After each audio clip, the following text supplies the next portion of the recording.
నమస్తే. నా పేరు డాక్టర్ ప్రణీత్ పొలమురి. నేను కేర్ హాస్పిటల్ బంజారాహిల్స్‌లో కార్డియాలజిస్ట్‌గా పనిచేస్తున్నాను.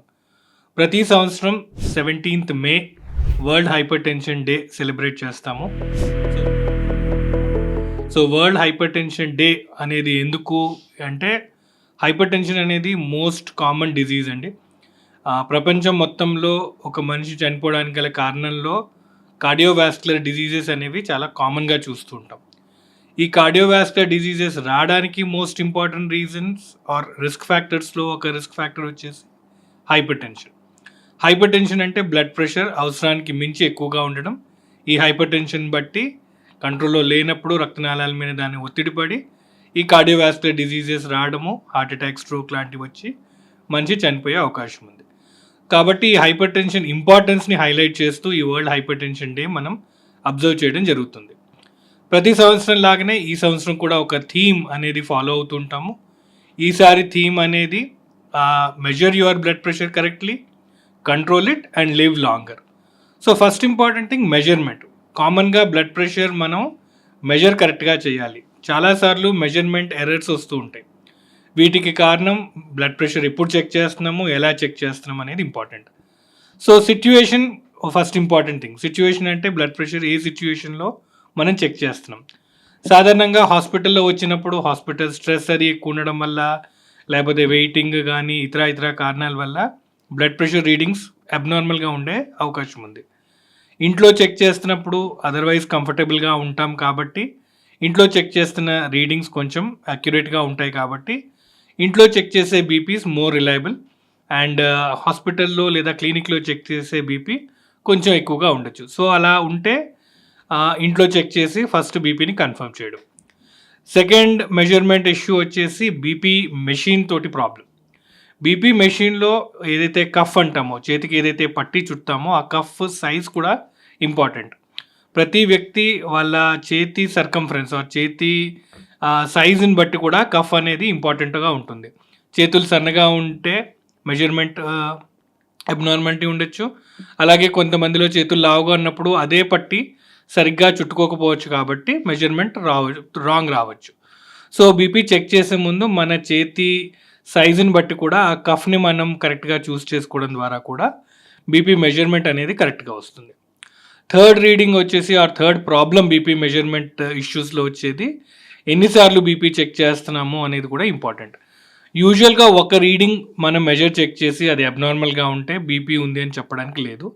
సో ఎప్పుడైనా ఒక అబ్నార్మల్ రీడింగ్ ఉన్నప్పుడు మల్టిపుల్ రీడింగ్స్ చూడాలి, దాన్ని కన్ఫర్మ్ చేయాలి. సో బీపీ పెరగడానికి అనేక కారణాలు ఉంటాయి. లైక్ ఏదైనా ఇబ్బంది ఉన్నా, నొప్పి ఉన్నా, జ్వరం ఉన్నా, లేదా ఇంకేదైనా ఇష్యూ ఉన్నా బీపీ కొంచెం ఎక్కువగా ఉండే అవకాశం ఉంది. సో ఆ ప్రాబ్లం మనం రెక్టిఫై చేసిన తర్వాత లేదా ఆ సిచ్యువేషన్ కరెక్ట్ అయిపోయిన తర్వాత బీపీ చూస్తే మళ్ళీ బీపీ నార్మల్గానే ఉంటుంది.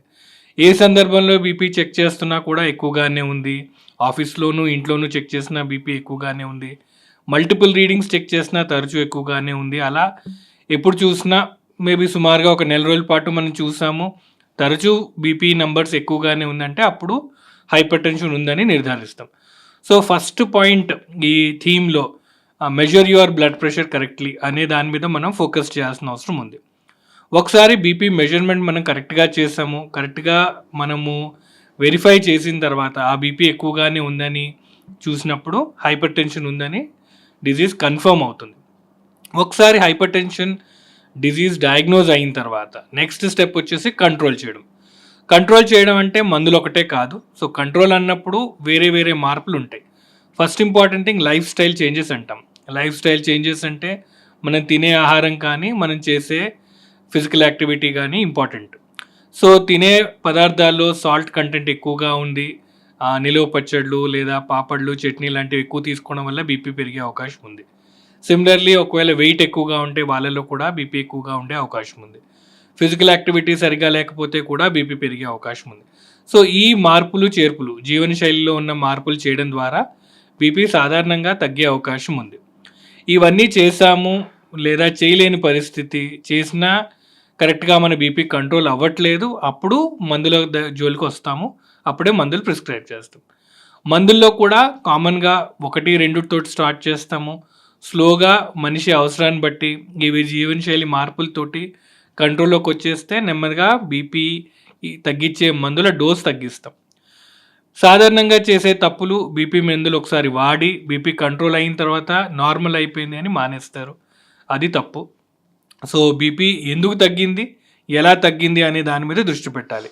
ఒకవేళ మందులు వాడడం ద్వారానే ఒకవేళ బీపీ తగ్గితే ఆ మందులు వాడాల్సిన అవసరం ఉంది. మళ్ళీ ఆ మందులు మానేస్తే బీపీ మళ్ళీ పెరుగుతుంది. కాబట్టి బీపీ ఒకసారి వచ్చిందా లేదా అనేది ముందు నిర్ధారణ అయిన తర్వాత మందులు తీసుకుంటేనే తగ్గుతుంది అనే డెసిషన్కి వచ్చాకే మందులు స్టార్ట్ చేయడం జరుగుతుంది. అండ్ మందులు ఒకసారి స్టార్ట్ చేస్తే యూజువల్గా అవి long time, most of the time life time వాడాల్సిన అవసరం వస్తుంది. డోసేజ్ అలాగే ఉండకపోవచ్చు, డోసేజ్ మేబీ అవసరాన్ని బట్టి ఎక్కువ తక్కువ అవుతుంది. But most of the time మందులు తీసుకుని బీపీని కంట్రోల్లో పెట్టుకోవాలి. బీపీ కంట్రోల్లో పెట్టుకోలేనప్పుడే అనర్థాలు అవుతూ ఉంటాయి. కాబట్టి బీపీని కంట్రోల్లో పెట్టుకోవడం ద్వారా లివ్ లాంగర్, అంటే ఎక్కువ రోజులు ఇబ్బంది లేకుండా ఉట్టి లైఫ్ టైం ఇంక్రీజ్ అవ్వడం కాకుండా ఈ heart attack, stroke, heart failure, kidney problem, eye problem ఇలాంటి అవయవాల మీద ఏమీ ఒత్తిడి లేకుండా ఫ్రీగా హ్యాపీగా ఏ ఇబ్బంది లేకుండా హాస్పిటల్లో దూరంగా మన లైఫ్ మనం లీడ్ చేయడం అనేది ఇంపార్టెంట్. సో ఇది ఈ థీమ్కి సంబంధించిన ఇంపార్టెన్స్, అలాగే ఈ రోజుకున్న importance.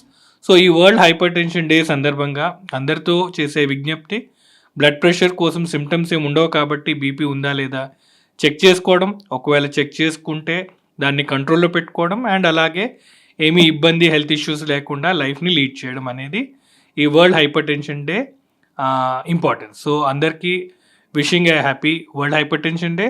And health is a responsibility. So అందరూ ఆ రెస్పాన్సిబిలిటీ యాక్సెప్ట్ చేసి హెల్తీగా ఉండాలనేది కోరుకుంటున్నాం.